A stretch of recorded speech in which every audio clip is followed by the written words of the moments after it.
War is one of the most intense experiences any person will ever be made to endure. Many things can cause a soldier's experience in a war to change, from the morals of their country to whether they experienced victory, defeat, or even a never-ending stalemate. However, during World War I, a lot of soldiers still experienced very similar things. The movies 1917 by director Sam Mendes and All Quiet on the Western Front by director Edward Berger provide audiences with a way to see how British soldiers and German soldiers experienced World War I. By looking at how these movies portray wartime camaraderie, the conditions of war, how they portray their opponents, and the wants of the soldiers fighting in this war, we can get a very good idea of what World War I was like for the countries of Germany and Britain. The first thing to look at is the wartime camaraderie. World War I was a horrible war for soldiers to fight in, and what kept the soldiers going was loyalty to their country and the friendships with their fellow soldiers that they made along the way. In 1917, the one important relationship was between the main soldiers Blake and Schofield. Schofield has been fighting for a while and he is more careful, while Blake is significantly newer and more reckless because his brother is in the battalion that they're tasked with saving. After Blake is killed, Schofield is motivated to continue to save his dead friend's brother. While the mission they're on is only a two-man mission, it is shown that they still have other friends in the trenches. Quite on the Western Front, there is a much larger friend group to get to know. These characters shared good times and bad times together and kept each other's spirits up wherever they were with each other. They sang songs together, and the older members of the group would often watch out for the younger ones during times of battle. Ollies. Du hast die ganz gestohlen. Griff sie hierher! Das wird nicht mehr hier! Der Bauer! Der Bauer! Das wird nicht der Bauer ohne mich! Das wird nicht der Bauer ohne mich!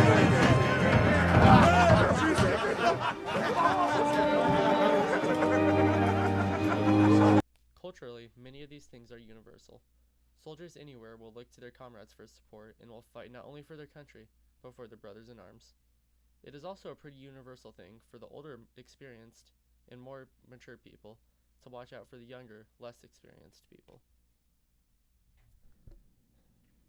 The next important thing to look at is the depiction of wartime living conditions. This is more or less how they lived and where they lived.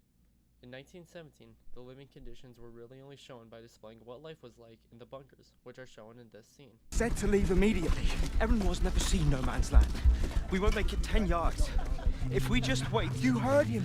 He said the Boche have gone. Is that why he gave us grenades?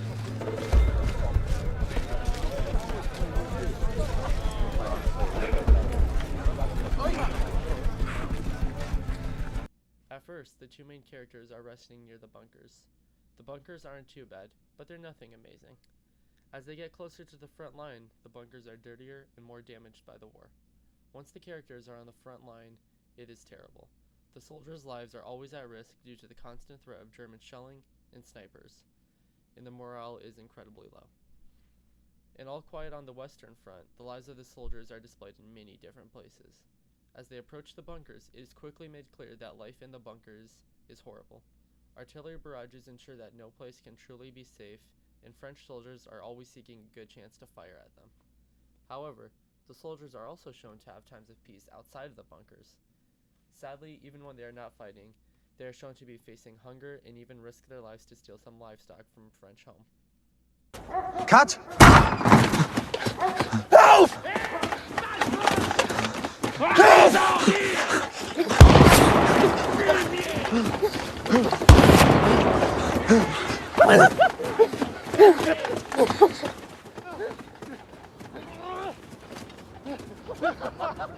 While 1917 isn't as concerned about showing this side of the war, both British and German soldiers generally experienced the same horrible bunker life, as well as similar challenges of things like starvation.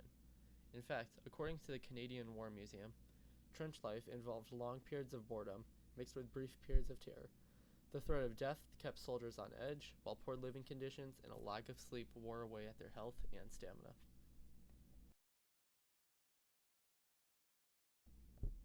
The next really important thing to look at is the portrayal of the people the German and British soldiers were fighting against. 1917 isn't exactly kind with how they depicted the enemy German soldiers. They are shown to be brutal, opportunistic, and dangerous to the French people that they are invading. Put him out of his misery. No! Get him some water! He needs water! It's all right. It's all Very still.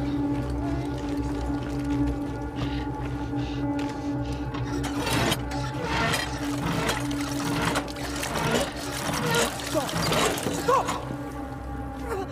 No, no, no! They set traps, force French people into hiding, and have created a plan to lure British soldiers into a trap and massacre them. They were depicted this way because the Allied, or the Entente powers, had blamed Germany for the start of the war, because they were the ones to invade France. They are also depicted this way because the British considered Germany a threat to Europe as well as the world at large. All Quiet on the Western Front is a little different. The French soldiers who they are fighting against are still depicted as hostile, but not as much as a threat to the area around them. This is of course because the Germans are the ones attacking the French homeland. However, French leadership is depicted in a more cruel manner. While these leaders are shown to be more cruel to the German people now that they are winning the war, it is important to remember that at the time, the French completely despised the Germans for their invasion of their country. So while this harsh treaty would prove devastating for Germany, at the time this did not bother France because they simply wanted vengeance against the Germans. Every soldier fighting in this war wants something, and by learning what they were wishing for while fighting in this war, we can know more about how these countries felt during World War I. In 1917, the main characters want to protect their allies and loved ones from the Germans. Blake desperately wants to save his brother as well as protect his friend Schofield. Schofield is more concerned with simply protecting Blake until Blake gets killed. Once this happens, Schofield fights to save Blake's brother as his last good deed for Blake. Here's a scene showing Blake's determination to protect Schofield.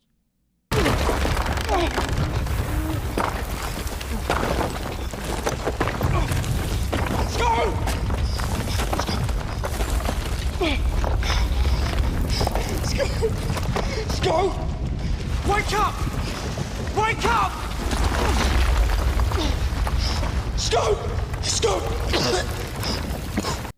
This desire to protect people from the Germans comes naturally with the British considering Germany a threat to the world at large. In All Quiet on the Western Front, the desires are a little different due to Germany being on the losing side of the war. At first, the main characters are excited to fight for their country. Die Zukunft Deutschlands liegt in den Händen seiner größten Generation. Meine Freunde, das sind Sie!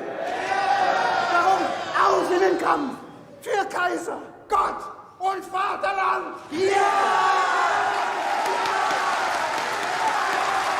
This speech has the soldiers excited to serve their country because they think they will get to be the glorious and triumphant winners of the war who will come home as heroes.